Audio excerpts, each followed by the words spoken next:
आज हम लोग यूपी स्पेशल के मोस्ट इंपॉर्टेंट फैक्ट्स को देखेंगे। ये सारे फैक्ट्स उत्तर प्रदेश के जो घटना चक्र की बुक है उससे कवर किए जाएंगे और ये घटना चक्र की सबसे लेटेस्ट बुक है 2026 की, राइट। इसमें कुछ टॉपिक दिए गए हैं, इन्हें इसी सीक्वेंस में करने की कोशिश की जाएगी। पहले हम लोग शुरू करेंगे उत्तर प्रदेश यानी यूपी स्पेशल एक दृष्टि में, यानी वन लाइनर फैक्ट्स होंगे जो कि आप एग्जाम के लिए काफी इंपॉर्टेंट होते हैं। और ये सारे बेसिक फैक्ट हैं जो कि हर एस्पिरेंट को आना चाहिए, और मेरा मानना है कि इससे कम से कम 4-5 सवाल जरूर पूछ लिए जाते हैं। इसके पीछे रीजन ये है कि ये सारे बेसिक फैक्ट्स हैं जो कि हर परीक्षा में पूछे जाते हैं। तो सबसे पहले हम लोग यूपी स्पेशल का वन लाइनर फैक्ट्स देखेंगे। उसके बाद हम लोग उत्तर प्रदेश के अद्यतन सार यानी लेटेस्ट जो फैक्ट हैं उसे देखेंगे। इन फैक्ट्स में क्या क्या रहेगा? समारोह, सम्मेलन, आयोजन, कार्यक्रम, योजनाएं, परियोजनाएं, अभियान, समझौते, चर्चित व्यक्ति, चर्चित स्थल और पुरस्कार, सम्मान व मिसलेनियस वाले सारे फैक्ट होंगे जो यूपी स्पेशल से अभी रिसेंट के जो घटनाएं हुई हैं उसे हम लोग कवर करेंगे, राइट। तो पहले इन दो टॉपिक्स को कवर करेंगे, उसके बाद से एसआरएस के जो नवीनतम आंकड़े हैं उसे देखा जाएगा और उत्तर प्रदेश के जीआई टैग उत्पाद देखेंगे, ठीक है। उसके बाद से जो इंपॉर्टेंट है ये है उत्तर प्रदेश का बजट, योजनाएं व नीतियां देखेंगे। इससे सवाल बनने की काफी चांसेस रहते हैं क्योंकि आपका एक तो देखिए यूपी स्पेशल से 20 सवाल आने हैं, प्लस 5 सवाल जो है ग्रामीण समाज से आने हैं। तो ये टोटल के टोटल जो है ना यूपी स्पेशल के ही हैं। जो ग्रामीण समाज के जो सवाल आएंगे वो यूपी स्पेशल में जो योजनाएं परियोजनाएं चलाई जा रही हैं उन्हीं से ये सवाल रहेंगे। तो टोटल 25 मार्क्स के लिए हम लोग यहाँ पे देखेंगे, राइट। उसके बाद से यूपी और भारत के जो तुलनात्मक या कंपेरेटिव डेटा है उसे हम लोग देखेंगे। आर्थिक गतिविधियां देखेंगे। देन उसके बाद से सबसे इंपॉर्टेंट बात है वो ये है, आइए देख लेते हैं, सेंसस देखेंगे, राइट। उसके बाद से लास्ट में देखेंगे हम लोग प्रमुख जिले एवं संबंधित तथ्य। साथ में जो बीच में जो टॉपिक दिए गए हैं इन्हें हम लोग एक साथ कंपाइल करके देखेंगे। जो इंपॉर्टेंट फैक्ट्स होंगे उन्हीं को केवल कवर करेंगे। सो आइए कंटिन्यू कर लेते हैं। उत्तर प्रदेश एक दृष्टि में वन लाइनर फैक्ट है और ये आपके लिए काफी इंपॉर्टेंट है, पॉइंट टू रिमेंबर यानी स्मरणीय तथ्य। सबसे पहले बात करेंगे उत्तर प्रदेश के क्षेत्रफल की, यानी टोटल एरिया कितना है। तो उत्तर प्रदेश की टोटल एरिया है 2,40,928 स्क्वायर किलोमीटर और यह कुल भारत के क्षेत्रफल का 7.33% है। ये दो फैक्ट आपको याद रखना है। पहला तो ये जानना है उत्तर प्रदेश की टोटल एरिया है 2,40,928 स्क्वायर किलोमीटर और कुल भारत के क्षेत्रफल का 7.33% है। ये दो फैक्ट आपको याद रखने हैं। अगली बात है सर्वाधिक राज्यों को स्पर्श करने वाला उत्तर प्रदेश का कौन सा जिला है? तो ये है सोनभद्र। सोनभद्र कितने राज्यों से अपनी सीमा साझा करता है? तो 4 राज्यों से अपनी सीमा साझा करता है। उत्तर प्रदेश का एकमात्र जिला है जो 4 राज्यों से अपनी सीमा साझा करता है। वे राज्य कौन कौन से हैं? ये है एमपी, झारखंड, छत्तीसगढ़ और चौथा कौन सा है? चौथा आपको बताना है, वो है बिहार। तो ये 4 राज्य हैं जिससे सोनभद्र अपनी सीमा साझा करता है, राइट। अब बात करते हैं इसे सीमावर्ती देश कौन सा है? तो इसका सीमावर्ती देश है नेपाल। इसमें प्रमुख नदियां उत्तर प्रदेश में कौन कौन सी बहती हैं? तो गंगा, यमुना, रामगंगा, गोमती, केन, बेतवा और घाघरा उत्तर प्रदेश से ये नदियां बहती हैं। एक और खास बात जो आपको याद रखना वो है कि देश में किस के उत्पादन में उत्तर प्रदेश पहले स्थान पर है। अगली बात है कि क्षेत्रफल की दृष्टि से भारत में इसका चौथा स्थान है। उत्तर प्रदेश का भारत में चौथा स्थान है क्षेत्रफल की दृष्टि से। एरिया वाइज 4th रैंक पे उत्तर प्रदेश आता है। उसके पहले कौन कौन से स्टेट हैं? तो उसके पहले है राजस्थान, उसके बाद से है मध्य प्रदेश, देन है महाराष्ट्र, उसके बाद से चौथे नंबर पर क्या आता है? उत्तर प्रदेश। तो ये आपको ध्यान रखना है कि उत्तर प्रदेश क्षेत्रफल की दृष्टि से चौथे स्थान पर है। ये आपको ध्यान रखना है। राजधानी जानते हैं लखनऊ है। अगली बात है सीमावर्ती प्रदेश यानी इससे एडजेसेंट या इससे लगने वाले कौन कौन से राज्य हैं।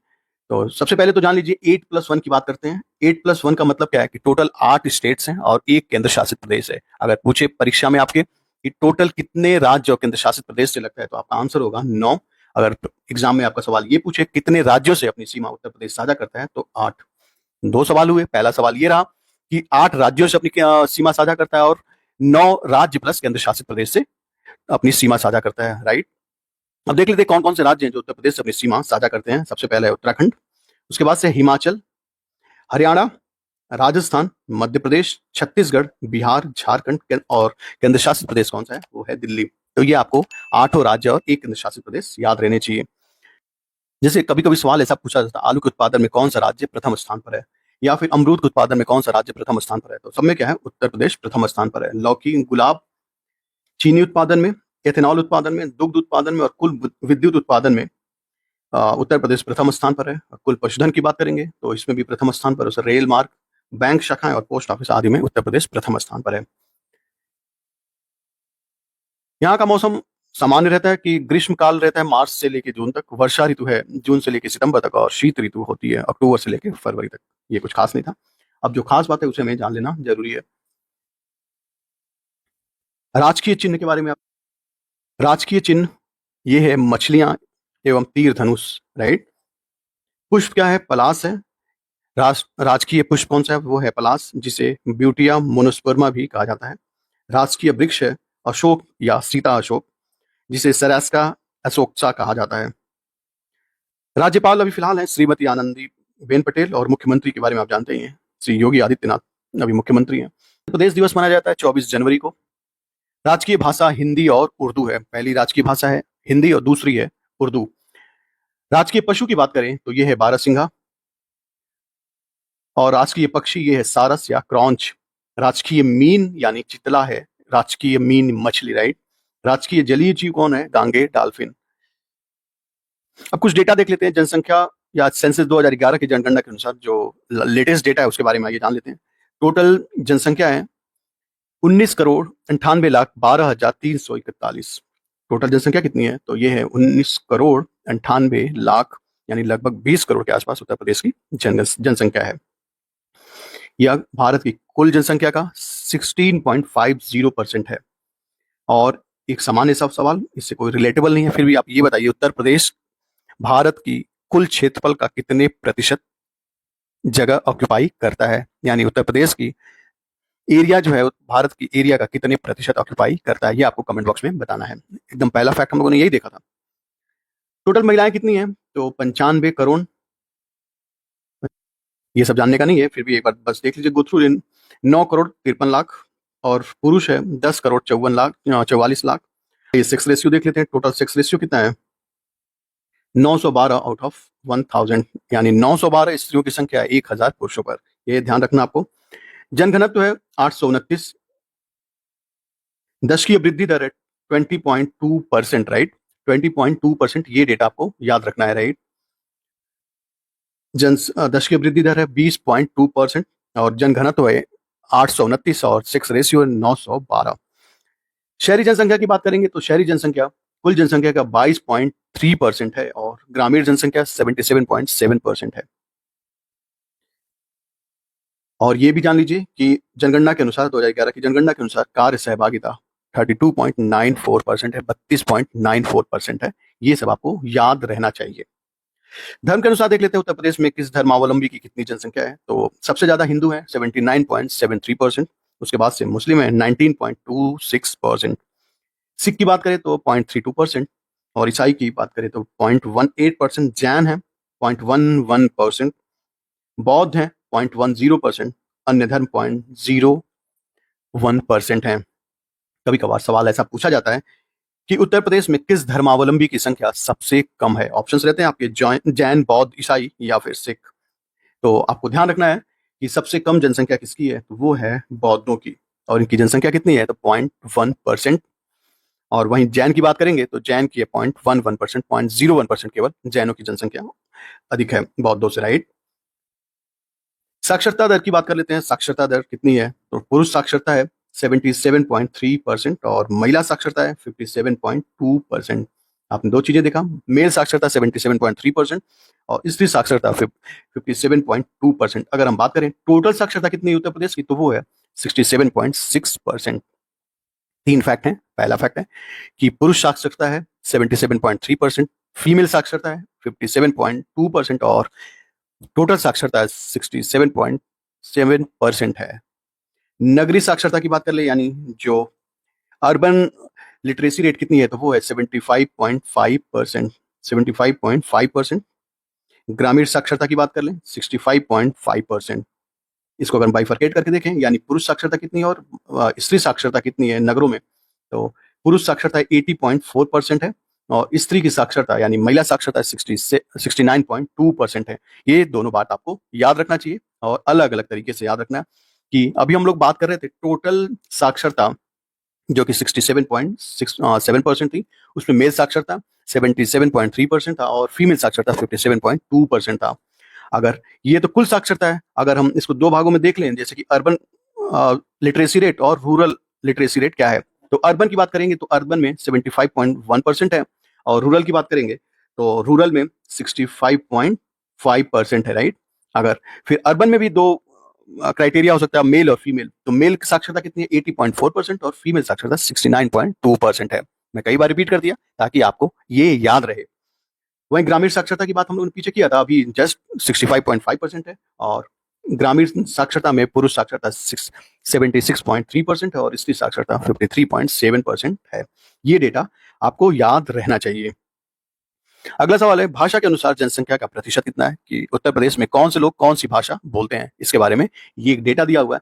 उत्तर प्रदेश में सबसे सर्वाधिक बोलने वाले लोग कौन है? हिंदी। तो हिंदी सबसे ज्यादा उत्तर प्रदेश में बोली जाती है। 94.08% लोग क्या बोलते हैं? हिंदी बोलते हैं। उर्दू बोले जाने वालों की संख्या है 5.42%। पंजाबी बोले जाने वालों की संख्या है 0.25% और बंगाली बोले जाने वालों की संख्या 0.12%। सवाल ऐसा पूछा जा सकता है कि दिए गए विकल्प में बताइए सबसे कम कौन सी भाषा बोली जाती है। आपका ऑप्शन हो जाएगा हिंदी, उर्दू, पंजाबी या बंगाली। आंसर क्या हो जाएगा? आंसर हो जाएगा बंगाली, राइट। अगला फैक्ट है, जन्म के समय जीवन प्रत्याशा, जो कि सबसे लेटेस्ट डेटा दिया गया 2019 से लेकर 2023 तक का। तो कुल व्यक्ति की जीवन प्रत्याशा है 68.0, राइट। पुरुष जीवन प्रत्याशा है 66.5 और महिला उनसे ज्यादा जीती है यानी 69.8 वो इनका जीवन प्रत्याशा है महिलाओं का। अगली बात देखते हैं, निर्धनता की स्थिति देख लीजिए कि भारत में कितने प्रतिशत लोग निर्धन हैं। ये डेटा है 13-14 का, जो कि 42.59 था। इसको सरकार द्वारा माना जा रहा है कितना घट के 2022-23 में कितना हो गया, तो ये हो गया 17.40%। तो ये याद रखना है कि फिलहाल उत्तर प्रदेश के में निर्धनता स्तर क्या है? 17.40%, राइट। ये डेटा आपको याद रखना चाहिए क्योंकि ऑफिशियल डेटा यही है, तो आपको याद रहना ही चाहिए। बाकी वास्तविकता क्या है कोई नहीं जानता। तो 17.40 भारत में निर्धन लोग हैं। तेंदुलकर समिति के अनुसार गरीबी रेखा से नीचे निर्वासित लोगों की संख्या 29.43% है। ये तेंदुलकर समिति के अनुसार है, जो कि ये डेटा दिया गया 2011-12 में। जनप्रतिनिधि की बात कर लें तो ये भी जान लेना है उत्तर प्रदेश का लोकसभा में सदस्य संख्या कितनी है, तो ये है 80, यानी 80 लोग का रिप्रेजेंटेशन होता है लोकसभा में उत्तर प्रदेश के द्वारा। राज्यसभा में कितने लोग का रिप्रेजेंटेशन है, तो 31 लोगों का, यानी 31 सांसद लोकसभा से राज्यसभा से जाते हैं, 80 सांसद किससे जाते हैं? लोकसभा से। तो ये दोनों फैक्ट आपको याद रखना चाहिए। वहीं अगर विधानसभा के सदस्य की बात करें तो टोटल 403 सदस्यों का रिप्रेजेंटेशन होता है विधानसभा में, और विधान परिषद में 100 लोगों का रिप्रेजेंटेशन है। यानी टोटल एमएलए कितने हैं? 403 विधानसभा में, और विधान परिषद में कितने हैं? 100। तो ये दो फैक्ट भी आपको याद रखना चाहिए, ऐसे सवाल पूछे जाने की संभावना बनी रहती है। 403 और विधान परिषद में 100, बाकी लोकसभा और राज्यसभा आपने देखा। अगली बात है प्रशासनिक इकाइयां देख लेते हैं। इसमें आर्थिक संभाग 4 हैं। उत्तर प्रदेश में टोटल आर्थिक संभाग कितने हैं, तो ये हैं 4। ये 4 आर्थिक संभाग हैं कौन कौन? तो western UP, central UP, then eastern UP, उसके बाद से बुंदेलखंड वाला जो रीजन है वो है। यानी 4 संभाग कौन कौन से हैं? पश्चिमी उत्तर प्रदेश, मध्य उत्तर प्रदेश सॉरी पूर्वी उत्तर प्रदेश और बुंदेलखंड क्षेत्र। देखिए इनका जो आर्थिक संभाग है और प्रशासनिक संभाग से ये अलग होते हैं। ये आर्थिक संभाग जो है ना प्रशासनिक संभाग से अलग होते हैं। जैसे मान लीजिए मंडलों की संख्या कितनी है, तो ये है 18 और जिलों की संख्या ये 75 है। देखिए सबकी अपनी विशेषता इन चारों संभागों की। जैसे कि मान लो आप वेस्टर्न उत्तर प्रदेश जो है ये यूपी का इंडस्ट्रियल एरिया मान सकते हैं और प्लस कैश क्रॉप हब है, यानी नकदी जो है फसल का उत्पादन यहाँ पर ज्यादा होता है। वहीं अगर सेंट्रल यूपी की बात करें या मध्य उत्तर प्रदेश क्षेत्र की, तो ये उत्तर प्रदेश का एडमिनिस्ट्रेटिव के साथ साथ यहाँ पर कृषि क्षेत्र में मिश्रित अर्थव्यवस्था की ओर इसका ज्यादा ध्यान आकर्षित करता है। साथ में गेहूं व धान की फसल यहाँ पर मुख्य रूप से उगाई जाती है। साथ में यहाँ इस क्षेत्र का विकास का स्तर जो है वो है मध्यम है। वहीं पूर्वी उत्तर प्रदेश की बात करेंगे, यहाँ पर सबसे अधिक जनघनत्व है और कम औद्योगिक विकास के साथ साथ यहाँ पर कृषि पर ज्यादा निर्भरता है। बाढ़ की समस्या के साथ भी पूर्वी उत्तर प्रदेश जूझता है और उत्तर प्रदेश के लिए प्रवासन या माइग्रेशन का एक बड़ा क्षेत्र कौन सा है, वो है पूर्वी उत्तर प्रदेश।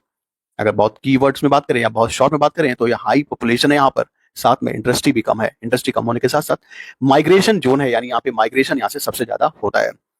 बुंदेलखंड क्षेत्र या बुंदेलखंड एरिया ये सबसे ज्यादा पिछड़ा हुआ क्षेत्र है और यह शुष्क क्षेत्र होने के कारण यहाँ पर पानी की कमी है, या फिर पानी की कमी होने के कारण शुष्क क्षेत्र, दोनों बातें इरिवर्सिबल नहीं है बल्कि रिवर्सिबल है, राइट। तो पानी की कमी के कारण यहाँ शुष्क क्षेत्र जाना जाता है और ये बार बार यहाँ पर सूखा ग्रसित क्षेत्र है और यहाँ पर कृषि जो है बहुत कठिनाई के साथ और कम उत्पादकता भी का दंश भी यह झेल रहा है, राइट। और साथ में जो खनिज संसाधन है वहां पर मौजूद तो हैं, लेकिन वहां पर इनका उचित जो है प्रयोग नहीं किया जा सका है, राइट। विकास योजनाओं में सबसे ज्यादा यहाँ पर ध्यान देने की जरूरत है। अगर इसको मान लें ड्रॉट क्षेत्र एरिया है और वाटर क्राइसिस की वजह से यहाँ पर ये रीजन जो है थोड़ा बैकवर्ड है या पिछड़ा हुआ क्षेत्र है। वहीं बात कर ले मंडलों का संख्या, तो हमने बात की 18 है। जिला की संख्या टोटल कितनी है, तो ये 75 है। नगरों एवं नगर संकुलों की संख्या है ये 915।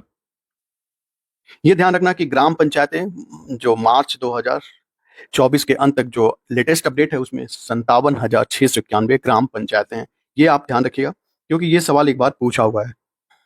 न्याय पंचायतों का अब अस्तित्व तो नहीं है 2017 के अधिसूचना के बाद से। तहसीलों की बात कर लीजिए तो 351 तहसील हैं, 351 351 तहसीलें हैं।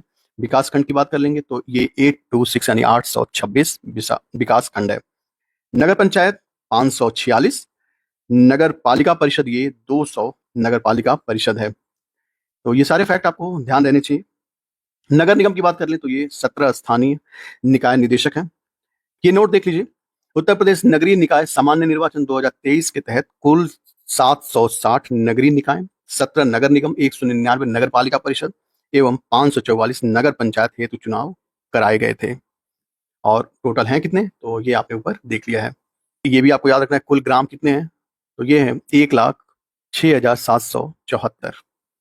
आबाद ग्राम मतलब जहां पर स्थित है वो है 97,814। गैर आबाद ग्राम ये बाकी वो रिमेनिंग घर है, घटा देंगे आ जाएगा। परिवार टोटल है 33,448 हजार परिवार है यहाँ पर। और अनुसूचित जाति बस्तियां ये 99,462। ये कुछ लीस्ट इंपॉर्टेंट डेटा है, फिर भी आपको जानकारी के लिए देख लेना जरूरी है। कृषि ऋण सहकारी समितियां हैं 7495। जिला केंद्रीय सहकारी बैंक ये आपको ध्यान रखना है, जिला केंद्रीय सहकारी बैंक ये है 50। और उत्तर प्रदेश ग्राम विकास बैंक की शाखाएं ये है 323, राइट। ये देख लेते हैं सार्वजनिक चिकित्सा एवं स्वास्थ्य 2023-24 के बारे में जो अपडेट है वो है राजकीय एलोपैथिक चिकित्सा एवं औषधालय ये टोटल है 5926 यानी 5,926। ये याद करने की जरूरत नहीं है, बस ऐसी सामान्य जानकारी के लिए। और आयुर्वेदिक चिकित्सालय औषधालय ये 2111 है। ये यूनानी 256। देखिए ये आपको ध्यान रखना है कि राजकीय होम्योपैथिक चिकित्सा औषधालय कितने हैं 1585। तो ये आपको एलोपैथिक वाला याद रखना है जो कि 5926 है, और होम्योपैथिक वाला याद करना है 1585 है। विद्युत उत्पादन की दृष्टि से बात कर लें तो उत्तर प्रदेश का क्या स्थान है, कितना लोगों पर कैपिटा जो है कितना बिजली का इस्तेमाल करते हैं, ये सब देख लेते हैं। उत्पादन राज्य में कितना होता है, तो 3144 करोड़ किलोवाट घंटा जो है ये यहाँ पर उत्पादन होता है। आयात कितना है 11,049 करोड़ किलोवाट घंटा। कुल विद्युत संयोजनों की संख्या इतना है 3.46। ये सब जानने को नहीं, मतलब केवल सामान्य जानकारी के लिए याद करने की जरूरत नहीं है। ये आपको जरूर याद रखना है कि प्रति व्यक्ति विद्युत उपभोग ये है 478 किलोवाट घंटा। ये आपके लिए इंपॉर्टेंट है, इसे आप ध्यान रखिएगा। पर कैपिटा इलेक्ट्रिसिटी यूजेस कितना है, तो वो है 478 किलोवाट घंटा। प्रदेश में विद्युत की कुल संस्थापित क्षमता है वो है 38,633 मेगावाट। बाकी राज्य क्षेत्र के तहत इतना है, निजी क्षेत्र के तहत इतना है। अच्छा ठीक है, ये भी जान लीजिए कि सरकारी जो उत्पादन होता है वो होता है 9635 मेगावाट, और निजी क्षेत्र का उत्पादन है ये है 12,408 मेगावाट। केंद्रीय क्षेत्र के तहत यानी सेंट्रल द्वारा बिजली प्रोडक्शन कितना होता है, तो वो होता है 16,590 मेगावाट। टोटल सम कर देंगे तो टोटल ये प्रोडक्शन आ जाएगा कितना, उत्तर प्रदेश में बिजली का प्रोडक्शन टोटल है या कंजम्पशन है, राइट। तो ये ध्यान रखना कि राज्य सरकार द्वारा कितना कराया जाता है, तो ये 9635। निजी क्षेत्र यानी प्राइवेट सेक्टर द्वारा ये 12,408 है, और केंद्रीय यानी सेंट्रल सरकार द्वारा 16,590.20 मेगावाट है। अगला इंपॉर्टेंट, उत्तर प्रदेश का राज्य विद्युत परिषद की स्थापना हुई थी 1959 में। ये आपको याद रखना चाहिए। राज्य विद्युत परिषद की स्थापना हुई थी 1959 में, 1959। राज्य विद्युत नियामक आयोग की स्थापना हुई थी 1999। इसे देख लीजिए, हरदुआगंज ताप विद्युत गृह यह कहाँ पर है, अलीगढ़ में, जिसकी स्थापना हुई थी 1942 में, 1942 में। एकमात्र परमाणु ऊर्जा संयंत्र कहाँ पर है या बिजली केंद्र कहाँ पर है, तो वो है नरौरा बुलंदशहर। अगला फैक्ट है हम लोग देखेंगे परिवहन और ट्रांसपोर्ट एंड कम्युनिकेशन, इसके बारे में देख लेते हैं। तो डाकघर टोटल कितने हैं 17,553। ये डेटा कब का है, तो 2023-24 तक का डेटा है जो कि फिलहाल सबसे लेटेस्ट है। राष्ट्रीय राजमार्ग की कुल लंबाई 12,123 किलोमीटर है। ये लेटेस्ट कब तक का, मतलब ये डेटा कब का है 31 दिसंबर 2024 तक का जो ऑफिशियल डेटा है। राष्ट्रीय राजमार्गों की कुल लंबाई क्षेत्र की दृष्टि से तो ये द्वितीय है।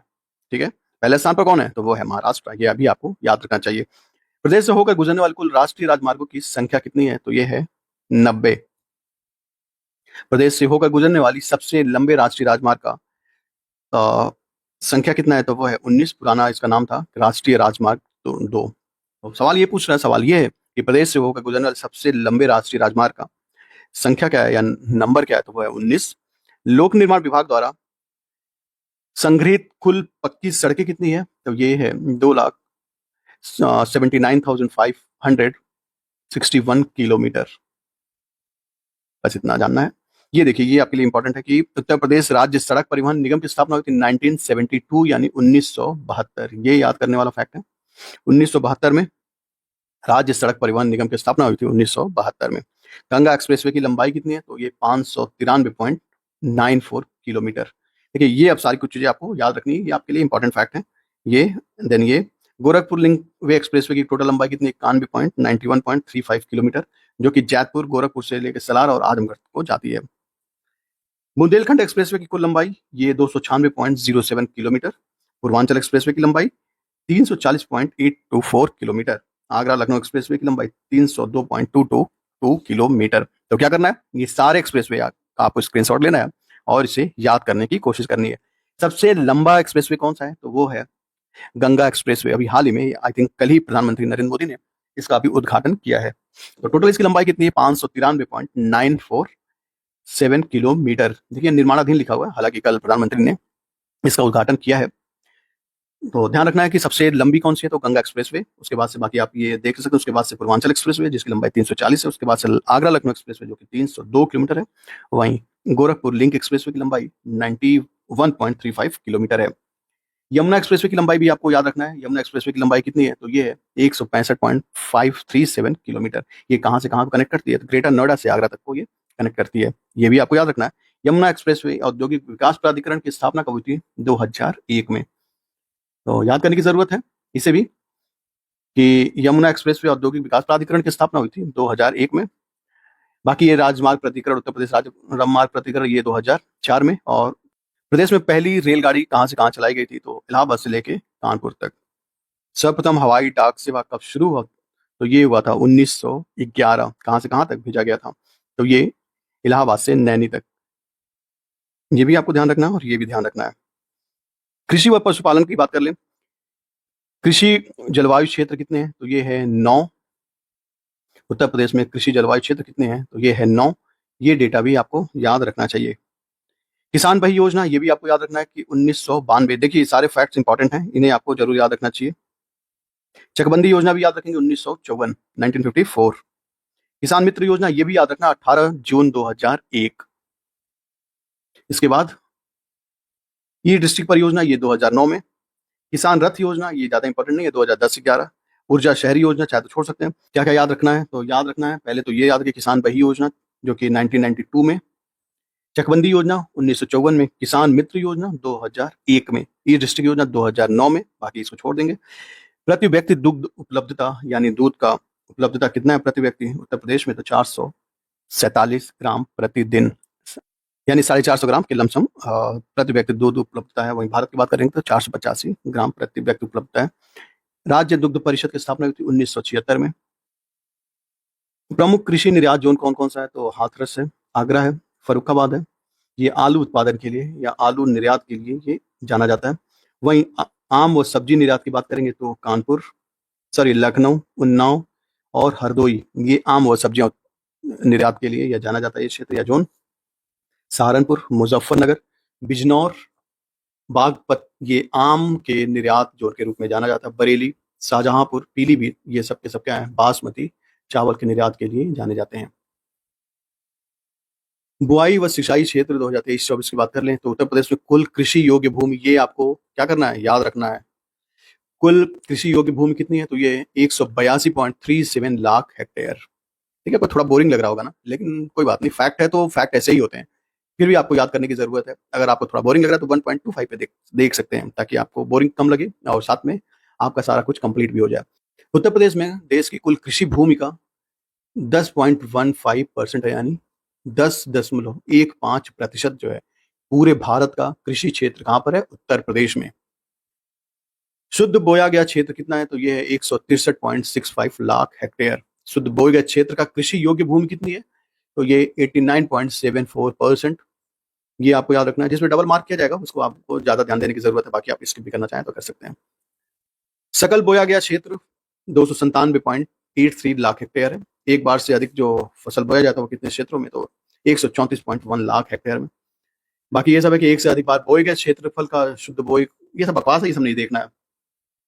ये देखिए आप, कुल सिंचित क्षेत्र ये आपको जानना है। 136.5 लाख हेक्टेयर जो है कुल सिंचित क्षेत्र है। ये जरूर याद रखना है कि कुल सिंचित क्षेत्र है 136.56 लाख हेक्टेयर। शुद्ध सिंचित क्षेत्र का, शुद्ध बोए गए क्षेत्र का प्रतिशत कितना है? तो ये है 83.45%। ये भी याद रखना है कि कुल शुद्ध बोए गए क्षेत्रफल का प्रतिशत कितना है सिंचित क्षेत्र का? तो ये है 83.45%। क्रॉप इंटेंसिटी की बात करें तो ये 182.0% है। ये सबसे ज्यादा इंपॉर्टेंट है, इससे कई बार सवाल पूछा जा चुका है। फसल गहनता यानी क्रॉप इंटेंसिटी ये 182.0% है। सकल सिंचित क्षेत्र कितना है? तो 246.53 लाख। कुल सिंचित सिंचन क्षमता कितना है? 385 लाख हेक्टेयर। सकल सिंचन का ये कुल उपयोग कितना है? 316 लाख हेक्टेयर। अब बात कर लेते हैं जो उत्तर प्रदेश में सिंचाई व्यवस्था है या सिंचाई का जो क्षेत्रफल है वो किस सोर्स से कितना क्षेत्रफल की सिंचाई की जाती है। सबसे अधिक नलकूपों द्वारा उत्तर प्रदेश में सिंचाई की जाती है। कभी कभार, कई बार तो उत्तर प्रदेश में यानी उत्तर प्रदेश बीसीएस में, इवन कई बार ट्रिपल एससी में ऐसे सवाल पूछे गए हैं कि सबसे अधिक सिंचित क्षेत्र उत्तर प्रदेश का किस साधन या किस माध्यम द्वारा होता है? तो वो हो जाएगा नलकूप। दूसरे स्थान पर आता है नहर, और तीसरे स्थान पर आता है कुआं, और चौथे स्थान पर तालाब और झील, बाकी अन्य से। तो ध्यान क्या रखना है कि नलकूप से सबसे अधिक क्षेत्रफल की सिंचाई की जाती है, वो 74.1%। उसके बाद से नहर है, उसके बाद से कुएं हैं। तो उसको सीक्वेंस में लगाने के भी सवाल आते हैं। सबसे पुरानी नहर कौन सी है? तो पूर्वी यमुना नहर है, जो कि 1830 में बनी थी।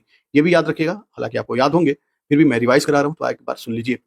सबसे पुरानी नहर है पूर्वी यमुना नहर। सबसे बड़ी नहर है शारदा नहर। राजकीय नलकूप 40 संख्या, ये कितने मतलब टोटल नलकूप कितने हैं? तो 34,263। कुल कार्यशील सिंचाई नहरों की संख्या इतनी है। ये देख लीजिए, प्रचलित मूल्यों पर राज्य घरेलू उत्पाद 2023-24 का अग्रिम अनुमान जो है। देखिए बहुत सारे फैक्ट ऐसे हैं ना जो कि आपको याद नहीं करने हैं, क्योंकि आप इतने सारे फैक्ट्स को याद नहीं कर सकते। इस बात का ध्यान रखना है, वहां पर जाकर आपको कंफ्यूजन हो सकता है। जो इंपॉर्टेंट फैक्ट्स है उसे हम लोग याद करेंगे, और जो लीस्ट इंपॉर्टेंट उसे बस हम लोग गो थ्रू हो लेंगे या केवल एक बार देख के आगे बढ़ जाएंगे। एनएसडीपी 2022-23 की तुलना में कितने प्रतिशत की वृद्धि को दर्ज करता है? तो ये है 12.29%। प्रति व्यक्ति आय कितनी है? तो ये 93,514 रुपए। ये आपको ध्यान रखना है। देखिए मार्क जरूर किया जाएगा जो आपके लिए इंपॉर्टेंट होंगे, तो ये आपको ध्यान रखना है। और ये भी ध्यान रखना है कितने प्रतिशत की वृद्धि दर्ज की गई है? तो 12.29%। और प्रति व्यक्ति आय कितनी है? तो 93,514 रुपए। और ये कितनी वृद्धि को दर्शाता है? तो ये 11.16% की वृद्धि को दर्शाता है। ये वृद्धि आपके लिए टोटल जो एनएसडीपी है ना, सरल सकल घरेलू उत्पाद, उसमें इतनी वृद्धि हुई है 12.29%। प्रति व्यक्ति आय की बात करेंगे, प्रति व्यक्ति आय में 11.16% की वृद्धि हुई है। दोनों बात अलग है, ध्यान रखना है। खनिज, भूतत्व एवं खनिज कर्म निदेशालय का स्थापना हुआ था 1955 में। उत्तर प्रदेश राज्य खनिज विकास निगम की स्थापना हुई थी 23 मार्च 1974। 23 मार्च 1974, ये आपको ध्यान रखना है। प्रथम खनिज नीति ये 1998 में। यूरेनियम का प्रोडक्शन कहाँ पर किया जाता है? यूरेनियम कहाँ पर पाया जाता है? तो वो है ललितपुर, राइट, ललितपुर। ये ध्यान रखना, यूरेनियम ललितपुर। हीरा ये है बांदा के लिए। उद्योग क्षेत्र की बात करें तो सबसे बड़ा उद्योग उत्तर प्रदेश में क्या है? तो वो है हथकरघा उद्योग। और सबसे ज्यादा रोजगार भी जो है हथकरघा में ही लोगों को मिलता है, कृषि के बाद। ठीक है, सबसे अधिक कृषि में है वो रोजगार, उसके बाद से हथकरघा, राइट। तो दोनों बातें आपको याद रखना चाहिए। प्रथम चीनी मिल ये प्रतापपुर उत्तर प्रदेश के देवरिया में लगाया गया। पूरे भारत का पहला है ये। कहाँ पर लगाया गया था? प्रतापपुर, देवरिया, उत्तर प्रदेश। 1903 में। भारत, उत्तर भारत का मैनचेस्टर किसे कहते हैं? कानपुर। भारत स्टील रेलिंग मिल ये स्थापना किया गया Muzaffarnagar. Modern coach factory Raebareli. Rail पहिया कारखाना ये रायबरेली में है। तो जो जो बच्चे अभी पढ़ रहे हैं या जो कैंडिडेट्स अभी देख रहे हैं, तो उनको ये सब चीज जरूर याद रखना चाहिए। बहुत सारे कैंडिडेट ऐसे पढ़े होंगे, बहुत सारे अभ्यर्थी, बहुत सारे साथी ऐसे होंगे जिन्होंने सारा कुछ पढ़ रखा है। जो नहीं पढ़े एक बार उसे आप जरूर देख लीजिए। प्रथम चीनी मिल, भारत का मैनचेस्टर, स्टील रोलिंग मिल और मॉडर्न कोच फैक्ट्री, ये सब आपको ध्यान रखना चाहिए। बनारस लोकोमोटिव वर्क्स ये वाराणसी में, नाम से स्पष्ट है। टाटा मोटर्स प्लांट ये लखनऊ में स्थापित किया गया। स्कूटर्स इंडिया लिमिटेड, ये भी इंपॉर्टेंट है। स्कूटर्स इंडिया लिमिटेड, तो ये है लखनऊ। इंडियन पॉलीफाइबर्स लिमिटेड बाराबंकी, और वैद्यनाथ आयुर्वेदिक औद्योगिक फर्म ये नैनी प्रयागराज में है। Naini aerospace limited Hindustan cables and HAL द्वारा अधिग्रहित किया गया है। त्रिवेणी स्ट्रक्चरल लिमिटेड नैनी में, आयुध उपस्कर कारखाना कानपुर में, कोरवा आयुध कारखाना अमेठी में है। ये देख लीजिए ब्रह्मोस प्रक्षेपास्त्र विनिर्माण केंद्र लखनऊ, अफीम कारखाना Ghazipur, Indian farmers fertiliser cooperative जो कि आंवला बरेली में है, और एक दूसरा ये कहाँ पर है, ये फूलपुर प्रयागराज में। दो फर्टिलाइजर कोऑपरेटिव हैं, वो कहाँ कहाँ पर है, तो एक आंवला में, दूसरा है फूलपुर प्रयागराज में। क्रिप्को फर्टिलाइजर लिमिटेड ये शाहजहांपुर में। अगला है सार्वजनिक क्षेत्र का उर्वरक कारखाना, यानी सरकारी जो कारखाना है वो कहाँ पर है, वो है गोरखपुर। इसका क्या नाम है, HURL। ये हर्ल जो है कहाँ पर है, ये सरकारी उर्वरक कारखाना है, वो है गोरखपुर में। कुछ और भी उर्वरक कारखाने इसे देख लीजिए, ये निजी क्षेत्र के हैं, यानी प्राइवेट क्षेत्र के कुछ उर्वरक कारखाने इन्हें देख लीजिए। यारा फर्टिलाइजर्स लिमिटेड ये बबराला संभल में है। इंड्रोमा इंडिया लिमिटेड ये जगदीशपुर अमेठी में। बाकी ये सब है, चाहे तो आप इसे देख सकते हैं, फिर भी एक बार पढ़ लेते हैं। कानपुर फर्टिलाइजर्स एंड केमिकल ये कानपुर में। इंडियन ऑयल रिफाइनरी ये मथुरा में है। भारत इलेक्ट्रॉनिक्स लिमिटेड गाजियाबाद में, और भारत हैवी इलेक्ट्रिकल्स लिमिटेड ये झांसी, वाराणसी एवं जगदीशपुर अमेठी में है। औद्योगिक संस्थान देख लेते हैं। उत्तर प्रदेश औद्योगिक सहकारी संघ की स्थापना हुई थी 1952 में। ये आपको याद रखना है कि यूपी का उत्तर प्रदेश औद्योगिक सहकारी संघ की स्थापना हुई थी कानपुर 1952 में। उत्तर प्रदेश वित्तीय निगम ये कानपुर में 1954 में। उत्तर प्रदेश प्रादेशिक औद्योगिक एवं निवेश निगम ये लखनऊ, जिसे पिकअप भवन कहते हैं। उत्तर प्रदेश लघु उद्योग निगम लिमिटेड ये है कानपुर। उत्तर प्रदेश निर्यात निगम लिमिटेड लखनऊ, ये भी ध्यान रखना आपको। उत्तर प्रदेश का निर्यात संवर्धन परिषद, इसकी स्थापना हुई थी लखनऊ 2015 में। उत्तर प्रदेश राज्य चर्म विकास एवं विपणन लिमिटेड ये है आगरा 1974। उत्तर प्रदेश इलेक्ट्रॉनिक्स निगम लिमिटेड ये है लखनऊ 1974। औद्योगिक विकास प्राधिकरण उत्तर प्रदेश राज्य औद्योगिक विकास प्राधिकरण यूपीसीडा की स्थापना 1961 में हुई थी कानपुर में। नवीन ओखला औद्योगिक विकास प्राधिकरण, जिसे नोएडा कहते हैं, ये गौतम बुद्ध नगर। पर्यटन विभाग के बारे में देख लेते हैं। पर्यटन विभाग की स्थापना हुई थी 1956 में। 1956 में पर्यटन निदेशालय, 1974 में उत्तर प्रदेश पर्यटन विकास निगम, ये 1974 में। ये क्या करना है, याद रखना है। कौन सा याद रखना है, तो उत्तर प्रदेश पर्यटन विकास निगम 1974 में, पर्यटन विभाग 1956 में, और निदेशालय बना था 1972 में। पर्यटन को उद्योग का दर्जा 1998 में दिया गया। नई पर्यटन नीति 2022 में शुरू हुई। हेरिटेज आर्क 3 डिस्ट्रिक्ट है, वो कौन कौन से हैं हेरिटेज आर्क में, वो आगरा, लखनऊ और वाराणसी। ऐसा है ना, देखिए कहाँ पर है, ये आगरा, लखनऊ, वाराणसी। मैत्रेय परियोजना ये बौद्ध स्थलों के विकास से संबंधित है। यूनेस्को की विश्व धरोहर सूची में शामिल स्मारक कौन सा है, ताजमहल आगरा का। उसके अलावा आगरा किला है, फतेहपुर सीकरी है। माननीय काशी राम पर्यटन संस्थान की स्थापना कहाँ पर हुई थी, चिन्हट में हुई है। सांस्कृतिक तत्व राज्य ललित अकादमी ये है लखनऊ। उत्तर प्रदेश संगीत नाटक अकादमी लखनऊ 1969 में। पूर्व में इसका नाम क्या था, उत्तर प्रदेश नाट्य भारती। फिलहाल इसका नाम क्या कर दिया गया, उत्तर प्रदेश संगीत नाटक अकादमी, जो कि 1969 में लखनऊ में बनाया गया। भारतेंदु नाट्य अकादमी ये है लखनऊ 1975। राष्ट्रीय कथक संस्थान ये है लखनऊ। जनजाति एवं लोक कला संस्कृति संस्थान ये है लखनऊ। कला एवं शिल्प महाविद्यालय की स्थापना हुई थी लखनऊ में। भारत कला भवन वाराणसी। उसके बाद से एकमात्र शास्त्रीय नृत्य उत्तर प्रदेश का कौन सा, वो है कथक। भातखंडे संस्थान कहाँ पर है, ये है लखनऊ में। अब देख लेते हैं उत्तर प्रदेश में शिक्षा के क्षेत्र में क्या क्या विकास कार्यक्रम हुए। राज्य शैक्षिक अनुसंधान एवं प्रशिक्षण परिषद 1981 में बना। उत्तर प्रदेश बेसिक शिक्षा परिषद 1962 में। उत्तर प्रदेश कृषि अनुसंधान संस्थान या परिषद 1989 में। इसमें क्या याद रखना है, उत्तर प्रदेश बेसिक शिक्षा परिषद ये बना था 1972 में। उत्तर प्रदेश कृषि अनुसंधान परिषद 1989 में। Doctor Ambedkar institute of technology for दिव्यांग ये कहाँ पर बनाया गया, तो ये बनाया गया कानपुर में। इंपॉर्टेंट ये नहीं है कि कब बना था, इंपॉर्टेंट ये है कि doctor Ambedkar institute of technology for दिव्यांग ये कहाँ पर बनाया गया, तो ये बनाया गया कानपुर में।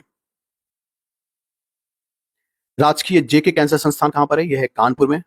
अखिल भारतीय आयुर्विज्ञान संस्थान कहाँ पर? रायबरेली व गोरखपुर, उत्तर प्रदेश में, 2 जगह है। उत्तर प्रदेश आयुर्विज्ञान विश्वविद्यालय, ये है सैफई में।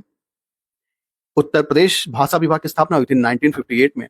उत्तर प्रदेश संस्कृत संस्थान 1976 में। हिंदी संस्थान को याद रखिएगा, 1976। हिंदी व संस्कृत दोनों संस्थान कब बनाए गए थे? 1976 में, ये आपको ध्यान रखना है। उत्तर प्रदेश को द्वितीय राजभाषा कब घोषित किया गया? 1989 में। डीम्ड विश्वविद्यालय उत्तर प्रदेश में कितने? तो ये 7 हैं। फिलहाल यूजीसी की सूची में 8 दिए गए। ये जान लेना जरूरी है कि राज्य विश्वविद्यालय उत्तर प्रदेश में कितने हैं? कृषि विद्यालयों सहित टोटल कितने हैं? 43। लेकिन यूजीसी की सूची में कितना दिया गया है? तो ये 42 फिलहाल दिया गया है, लेकिन राज्य सरकार द्वारा 43 बताया गया, 43। केंद्रीय विश्वविद्यालय की संख्या की बात करें तो ये है 6। निजी विश्वविद्यालय की बात करें तो ये है 49। कुल विश्वविद्यालय डीम्ड व डीम्ड टू बी यानी 106 हैं। उत्तर प्रदेश में स्थित केंद्रीय विश्वविद्यालयों के नाम बताना आपको। उत्तर प्रदेश में स्थित केंद्रीय विश्वविद्यालयों के नाम आप जानते हैं कौन कौन से हैं? टोटल 6 हैं। पहला है अलीगढ़ मुस्लिम यूनिवर्सिटी, अलीगढ़। बनारस हिंदू विश्वविद्यालय जानते होंगे। डॉक्टर भीमराव अंबेडकर विश्वविद्यालय लखनऊ। इलाहाबाद विश्वविद्यालय, राजीव गांधी राष्ट्रीय विमानन विश्वविद्यालय अमेठी। रानी लक्ष्मीबाई कृषि विश्वविद्यालय झांसी। और तो सवाल ये था कि उत्तर प्रदेश में कुल कितने केंद्रीय विश्वविद्यालय हैं? तो ये हैं 6, राइट। पॉलिटेक्निक विश्वविद्यालय हैं, ये हैं या राजकीय, कितने हैं? तो 169। औद्योगिक प्रशिक्षण संस्थान राजकीय सरकारी यानी कितने हैं? 305। राजकीय इंजीनियरिंग कॉलेज कितने हैं? 12। सरकारी मेडिकल कॉलेज कितने हैं? तो 47। निजी मेडिकल कॉलेज है 35। राजकीय डेंटल कॉलेज 1 और निजी डेंटल कॉलेज है 22। इसके साथ ही कुछ निर्माणाधीन या फिर प्रस्तावित राज्य विश्वविद्यालय हैं, जैसे कि पहला है महात्मा गांधी कृषि प्रौद्योगिकी विश्वविद्यालय, ये कुशीनगर में बनाए जाने का निर्णय लिया गया। उत्तर प्रदेश पुलिस एवं फॉरेंसिक साइंस विश्वविद्यालय, ये बनाया जाएगा लखनऊ में, राइट। तो ये डेटा आपको याद रखना चाहिए। महायोगी गुरु गोरक्षनाथ आयुष विश्वविद्यालय, ये जानते हैं, गोरखपुर में। उत्तर प्रदेश वानिकी व औद्योगिक विश्वविद्यालय, ये गोरखपुर में बनाए जाने का प्रस्ताव पारित हो चुका है।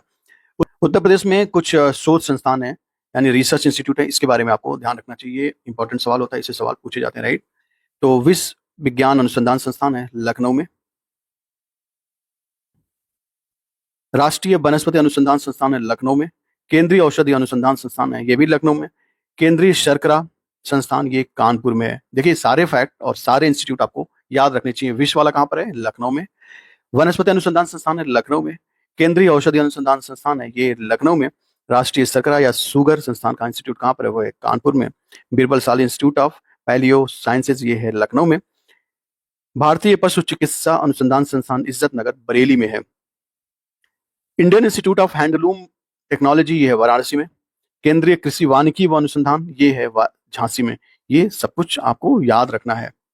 अगला भारतीय गन्ना अनुसंधान संस्थान, शुगर केन रिसर्च इंस्टीट्यूट कहाँ पर है? लखनऊ। केंद्रीय पक्षी अनुसंधान संस्थान कहाँ पर है? इज्जत नगर बरेली में। भारतीय दलहन अनुसंधान संस्थान, ये Kanpur. Indian institute of vegetable research Varanasi में है। राष्ट्रीय बीज अनुसंधान और प्रशिक्षण केंद्र, ये वाराणसी में है। अंतर्राष्ट्रीय चावल अनुसंधान संस्थान IRRI, जो कि दक्षिण एशियाई क्षेत्र का पहला है, वो है वाराणसी में है। देखिए सारे इंस्टीट्यूट हैं, आपको ध्यान रखना है। हरिश्चंद्र अनुसंधान संस्थान प्रयागराज में। केंद्रीय उपोष्ण बागवानी संस्थान, ये है लखनऊ में। पहले इसका नाम था सेंट्रल मैंगो रिसर्च स्टेशन, जिसका नाम बदलकर क्या कर दिया गया? केंद्रीय उपोष्ण बागवानी संस्थान लखनऊ में है। केंद्रीय औषधि एवं सगंध पौध संस्थान कहाँ पर है? ये है central institute of medicinal aromatic plants, ये है लखनऊ में। CI मैप कहाँ पर है? तो ये ध्यान रखना है, ये है लखनऊ में। न्यायिक प्रशिक्षण व अनुसंधान संस्थान लखनऊ में है। अनुसंधान अभिकल्प एवं मानक संगठन research design and standards organisation भारतीय रेल, ये है लखनऊ में। National bureau of fish genetics resources, ये है लखनऊ में। भारतीय चारागाह एवं चारा अनुसंधान संस्थान है लखनऊ में। Indian grain storage management and research institute है हापुड़ में। भारतीय सांस्कृतिक संपदा संरक्षण अनुसंधान कहाँ पर है? ये है लखनऊ में। देखिए कितना बोरिंग है ना, लेकिन यहाँ तो करना ही पड़ेगा। रिमोट सेटिंग एप्लीकेशन सेंटर, ये है लखनऊ में। उत्तर प्रदेश राज्य फॉरेंसिक विज्ञान संस्थान, ये है लखनऊ में। केंद्रीय बकरी अनुसंधान संस्थान, ये है मथुरा में। ये याद रखिएगा आप, बकरी संस्थान। National institute of cancer prevention and research, ये है नोएडा में। ये ध्यान रखना आपको। National institute of cancer prevention and research, ये नोएडा में। गोविंद बल्लभ पंत सामाजिक विज्ञान संस्थान प्रयागराज में। Central pulp paper research institute है सहारनपुर में। भारतीय कालीन प्रौद्योगिकी संस्थान भदोई में है। राष्ट्रीय उद्यमिता एवं लघु विकास व्यवसाय विकास संस्थान है नोएडा में। नेशनल इंस्टीट्यूट ऑफ बायोलॉजिकल्स ये है नोएडा में। गिरी नेशनल लेबर इंस्टीट्यूट कहाँ पर है? ये है नोएडा में। और भी कुछ इधर देख लेते हैं क्या है। ये national institute of bio pharmaceuticals, national institute of pharmaceuticals education and research, ये है रायबरेली में। अंतर्राष्ट्रीय आलू केंद्र कहाँ पर है? ये है सिंगना, आगरा में। पार्क सिटी व सेंटर ऑफ एक्सीलेंस जो कुछ क्रियाशील है, कुछ प्रस्तावित हैं, राइट, इन्हें देख लेते हैं। डिफेंस पार्क है, ये ये एक्चुअली कॉरिडोर है, तो ये कहाँ पर है? कानपुर, झांसी, आगरा व लखनऊ। एरोस्पेस पार्क ये कहाँ कहाँ पर है? लखनऊ, कानपुर, आगरा, मेरठ व गौतम बुद्ध नगर। रक्षा औद्योगिक गलियारा नोट्स ये है अलीगढ़, आगरा, झांसी, चित्रकूट, कानपुर और लखनऊ। क्षेत्रीय science city Lucknow. Knowledge park है ग्रेटर नोएडा में। ये आपको कोई न्यूमोनिक्स बना के याद करना चाहिए, क्योंकि ये सब सवाल पूछे जाते हैं। डिफेंस पार्क, एरोस्पेस पार्क और रक्षा औद्योगिक गलियारा नोट्स ये कहाँ पर है? Data centre park Gautam Buddh Nagar, Noida. Tronica city Ghaziabad. एक नवीनीकृत कानपुर औद्योगिक विकास प्राधिकरण निकिडा, जो कि कानपुर और उन्नाव के बीच में। Trans Ganga city Unnao. Saraswati hitech city Prayagraj. Trans Delhi signature city Ghaziabad. Dibiyapur plastic park ये है औरैया। प्लास्टिक सिटी है दिबियापुर और औरैया। विज्ञान एवं प्रौद्योगिकी उद्यमी पार्क कानपुर में है। Leather park Agra. Mega leather park ये कानपुर में है। निर्यात संवर्धन व औद्योगिक पार्क ग्रेटर नोएडा में है। निजी औद्योगिक पार्क सहारनपुर, मुरादाबाद। मेगा एकीकृत वस्त्र और परिधान पार्क, जो कि पीएम मित्र योजना उसके तहत बनाया गया, कहाँ पर बनाया गया? लखनऊ एवं हरदोई में। टेक्सटाइल एवं हौजरी पार्क है कानपुर में। साइंस पार्क है संडीला, हरदोई व लखनऊ में। Leather technology park Banthar, Unnao. Apparel park Tronica city Ghaziabad, Noida व। Mega food park Baheri, Badaun. Masala park Raebareli में। पतंजलि फूड एवं हर्बल पार्क ग्रेटर नोएडा में। फूड एवं एग्रो पार्क बाराबंकी, वाराणसी, गोरखपुर और Saharanpur. Cyber city Kanpur. Software technology park of India STPI Noida में। अन्य स्थापित STPI जो यानी software technology park of India ये कहाँ पर है? नोएडा के नियंत्रणाधीन कानपुर में, लखनऊ और प्रयागराज और मेरठ में बनाए जाने का प्रस्ताव है। अगली बात देखेंगे, स्वीकृत STPI केंद्र कहाँ कहाँ पर है? Software technology park of India Agra, Varanasi, Gorakhpur, Bareilly. ये सब नहीं जानना है, इसको आप, मैं तो कह रहा हूँ स्किप कर दो। ये देखिए, शेर प्रजनन केंद्र व मल्टीपल सफारी पार्क ये इटावा में, ये आपको याद रखना चाहिए। नाइट सफारी पार्क ये कुकरेल, लखनऊ में बनाए जाने का भी प्रस्ताव, अभी केवल प्रस्ताव ही पारित हुआ, अभी तक कुछ काम भी नहीं शुरू हुआ है। व्हाइट टाइगर सफारी ये प्रयागराज में। विज्ञान प्रौद्योगिकी उद्यमिता विकास पार्क ये कानपुर में। जय प्रौद्योगिकी पार्क है लखनऊ में। ये इलेक्ट्रॉनिक सिटी ये जान लीजिए, ये नोएडा में। आप बहुत बार जानते होंगे, बहुत सारा इसमें से 80% फैक्ट जो ना आपको याद होंगे, बस एक बार गो थ्रू हो लेना आपको। थीम पार्क ये है आगरा में। अब बहुत सारे ऐसे फैक्ट भी हैं जो आप केवल जो है ना देख के बता सकते हैं कौन सा चीज कहाँ पर होना चाहिए। आपके जो बौद्धिक स्तर है उस स्तर से भी आप बता सकते हैं आंसर। आर्टिफिशियल इंटेलिजेंस सिटी है लखनऊ में। मेगा सिटी है चकगंजरिया, लखनऊ में। मेडिटेक उत्कृष्टता केंद्र ये है SPCI लखनऊ को बताया जाता है। वेब सिटी गाजियाबाद को। Toy city greater Noida. Film city Gautam Buddh Nagar. Buddha theme park ये Sarnath. Ramayan park Lucknow. Model solar city Ayodhya, Varanasi. Mega solar park Bundelkhand क्षेत्र। इंटरनेशनल परफ्यूम पार्क जान रहे होंगे Kannauj. Central of excellence for honey ये आपको याद रखना चाहिए। हनी, ये हनी हनी सिंह वाला नहीं, बल्कि हनी वो शहद वाला है, ठीक है, ये शहद वाला। ये नहीं हनी सिंह पे कोई सेंटर ऑफ एक्सीलेंस की स्थापना हुई, नहीं नहीं भाई, वो हनी सिंह नहीं है, ये शहद वाला है। Pharma park bulk drug park ये ललितपुर में। अंतर्राष्ट्रीय योग व आरोग्य केंद्र बागपत में है। Indo Israel centre for excellence for fruit ये कौशाम्बी में। Indo Israel centre for excellence for vegetables Chandauli में। Drone centre of excellence IIT Kanpur.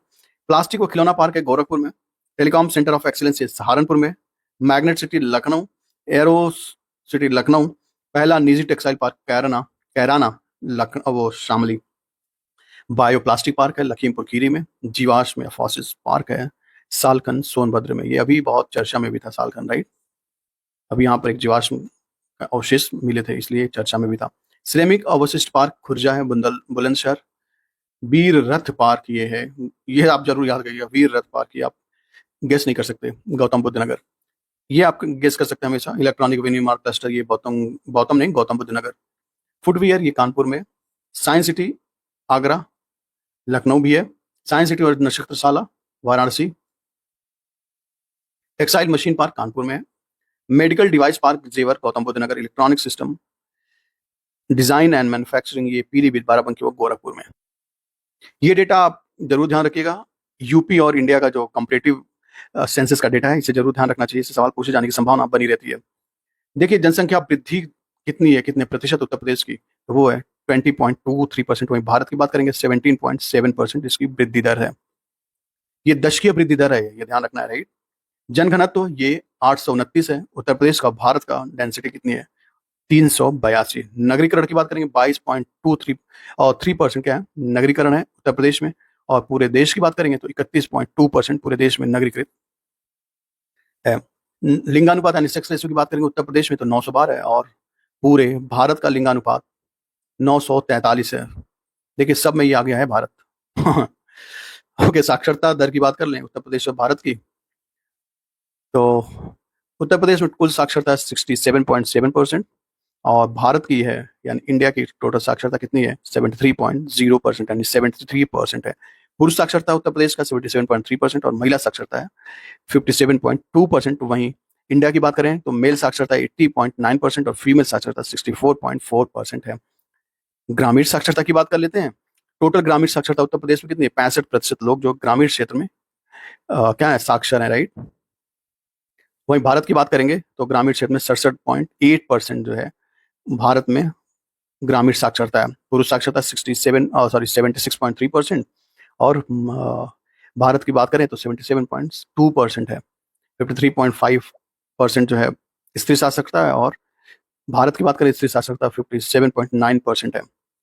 फिर वही बात है, नगरीय साक्षरता देख लो भाई, नगरीय साक्षरता 75.1% है उत्तर प्रदेश का। और देखिए सारा डेटा आप एक पास लिख लेंगे ना तो याद करने में थोड़ी सुविधा रहेगी। हालांकि ये सारे डेटा जो है ना आपके लिए इंपॉर्टेंट तो ही है, ये तो आपको जरूर याद रखना है, ये सब इंपॉर्टेंट है, ठीक है। तो नगरीय साक्षरता की हम लोग बात कर रहे थे। नगरीय साक्षरता उत्तर प्रदेश की कितनी है, तो ये 75.1% और भारत की है यानी इंडिया की है 84.1%। पुरुष साक्षरता 80.4% और महिला साक्षरता 88.8%। स्त्री साक्षरता 69.2% और पुरुष साक्षरता स्त्री साक्षरता भारत में कितनी है, 79.1%। अब ये ध्यान रखिएगा कि कुल जनसंख्या में अनुसूचित जाति की संख्या कितनी है उत्तर प्रदेश में, टोटल एससी कितने हैं उत्तर प्रदेश में है तो 20.7% और भारत में टोटल एससी कितने हैं तो वो है 16.6%। कुल जनसंख्या में एसटी की संख्या कितनी है, जनसंख्या प्रतिशत तो 0.6% है उत्तर प्रदेश में। पूरे भारत में एसटी की संख्या 8.61%। जन दर की बात कर लेते हैं तो उत्तर प्रदेश में कुल जन दर है 23.6 और भारत की कुल जन दर है 18.4। ग्रामीण जन दर है 24.7 और भारत की है 20.3। नगरीय है 20.5% और भारत की नगरीय जनसंख्या जन दर कितनी है तो वो है 14.9। मृत्यु दर की बात कर लेते हैं यानी डेथ रेशियो, डेथ रेट क्या है, तो total death rate Uttar Pradesh का है 6.5% और भारत का 6.4%। ग्रामीण डेथ रेट कितना है 6.7%, 6.7 प्रति हजार और भारत की बात करेंगे 6.8 है। नगरीय 5.9 और 5.7 भारत की। शिशु मृत्यु दर ये आपको ध्यान रखना, IMR इन्फेंट मोर्टेलिटी रेट सबसे लेटेस्ट डेटा है। कुल कितना है उत्तर प्रदेश में 37 है और भारत में कितना 25। ग्रामीण की कितनी 39 और भारत की है 28 और नगरीय मोर्टेलिटी रेट IMR कितना है 27 और भारत की है 18। आगे देख लेते हैं। अच्छा चाहे तो आप यहाँ से इसका स्क्रीनशॉट ले सकते हैं। दो पार्ट में लेना होगा क्योंकि ऐसे इधर नहीं। अच्छा चाहे तो यहाँ से 2 पार्ट में ही लेना होगा, बहुत ठीक है। एक बार यहाँ से यहाँ तक ले सकते हैं स्क्रीनशॉट। ये आइए यहाँ तक कर लेते हैं। ये कहाँ तक है, ओके ओके ओके, तो ये यहाँ तक कर सकते हैं, ठीक है। देन आफ्टर ये कुल साक्षरता जो है ना ये सब कुछ यहाँ पे कंप्लीट हो जाएगा और ये जनगणना का जो कुछ इंपॉर्टेंट डेटा है वो कंप्लीट हो जाएगा। फिर जो है यहाँ से आप ले सकते हैं अनुसूचित जाति और जनजाति का जो डेटा है वो ले सकते हैं। बाकी IMR वाला डेटा है तो इसे चाहते हैं एक बार में ले सकते हैं स्क्रीनशॉट, ताकि एक बार देखने में सुविधा रहेगी, राइट। ओके, ये हम लोगों ने कंपेरेटिव जो डिटेल्स थे उसको हम लोगों ने देखा। अब चाहे तो आप यहाँ पे मैप के माध्यम से कुछ डिटेल्स देखें, इसे भी आइए देख लेते हैं। उत्तर प्रदेश का कुछ उल्लेखनीय स्थान है, इसे देख लेते हैं। तो उत्तर प्रदेश जो है ना भारत में किस किस फसलों के उत्पादन में प्रथम स्थान पर है, ठीक है। तो समग्र बागवानी उत्पादन में, सब्जी उत्पादन में, आलू उत्पादन में, आम उत्पादन, अमरूद उत्पादन, तरबूज उत्पादन, खरबूजा उत्पादन, हरी मटर, शहद, मेंथा, गुलाब और ग्लैडियोलस दुग्ध उत्पादन और कुल पशुधन में भारत में उत्तर प्रदेश का पहला स्थान है। और किस में पहला स्थान है? तो कुल सिंचित क्षेत्र में नलकूप से सिंचाई के लिए और कुल सिंचित क्षेत्रफल में, तो इसमें भी उत्तर प्रदेश पहला स्थान है। आगे बात करते हैं, भारत में उत्तर प्रदेश का प्रथम स्थान और किसमें? कुल खाद्यान्न में है, कुल अनाज में, कुल गेहूं में, कुल चावल उत्पादन में, गन्ना उत्पादन, मसूर उत्पादन में। बहुत बढ़िया। अब उत्तर प्रदेश का किसमें स्थान है पहला? तो सबसे अधिक जनसंख्या भी तो है, सबसे अधिक जनसंख्या उत्तर प्रदेश में, बैंक शाखाएं सबसे अधिक है, डाकघर सबसे ज्यादा, समाचार पत्र, चीनी उत्पादन, कुल उत्पादन, विद्युत उत्पादन सबसे अधिक है, भले बिजली न मिलती हो। और द्वितीय स्थान किसमें किसमें उत्तर प्रदेश का? तो जौ के उत्पादन में सेकंड स्थान है, बाजरा के उत्पादन में सेकंड स्थान है, रेपसीड व सरसों के उत्पादन में, अलसी के उत्पादन में, आंवला व गाजर शकरकंद के उत्पादन में, मांस उत्पादन में उत्तर प्रदेश दूसरे स्थान पर है।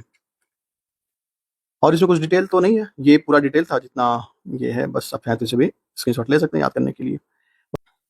आइए अब एसटी जनसंख्या का अब एसटी जनसंख्या के बारे में देख लेते हैं। सबसे अधिक एसटी जनसंख्या कौन से डिस्ट्रिक्ट में और सबसे कम कहाँ पर है, और परसेंटेज में कितने जनसंख्या जो है एसटी है। तो जनसंख्या में नहीं याद करना है, हमें बस ये याद करना है कि कुल जनसंख्या का अनुसूचित जनजाति जो है 0.6% है, 0.6% एसटी हैं पूरे उत्तर प्रदेश में। सर्वाधिक अनुसूचित जनजाति वाला जिला है यानी एसटी वाला वो है सोनभद्र, और प्रतिशत में भी सबसे ज्यादा कहाँ पर है? सोनभद्र में। सबसे कम अनुसूचित जनजाति वाला है बागपत। और भारत सरकार द्वारा उत्तर प्रदेश के लिए 10 नई जनजातियों को सूचीबद्ध किया है। कब की सूचीबद्ध किया था? तो 2003 में 10 नई जनजातियों को सूचीबद्ध किया गया था भारत सरकार ने। प्रमुख हस्तशिल्प क्या है? चिकन का काम, जरी का काम, लकड़ी के खिलौने, फर्नीचर, मिट्टी के खिलौने, कालीन, सिल्क, पीतल आदि। लोकगीत देख लीजिए, बिरहा है, चैती, कजरी, रसिया, फाग, आड़ा, पूरन भगत, भर्तृहरि। लोक नृत्य, ये तो लोकगीत था। लोक नृत्य कौन सा? कटघोड़ा, चरकुला, कर्मा, पाई डंडा, धोबिया, राई, थारू, शायरा। संक्षिप्तियों वाले सेक्शन में बस इतना ही था। अब हम लोग नेक्स्ट डे क्या करेंगे? उत्तर प्रदेश में कुछ अद्यतन अब हम लोग करेंगे उत्तर प्रदेश के जो अद्यतन उत्तर प्रदेश तथ्य सारे वन लाइनर फैक्ट में इतना ही था। अब हम लोग नेक्स्ट डे क्या करेंगे? उत्तर प्रदेश के जो हाल ही में घटनाएं घटी उत्तर प्रदेश में उसके बारे में हम लोग देखेंगे, जो इंपॉर्टेंट प्लेस हैं, व्यक्तित्व हैं, और भी जो इंपॉर्टेंट घटनाएं घटी उसके बारे में हम लोग अब देखेंगे।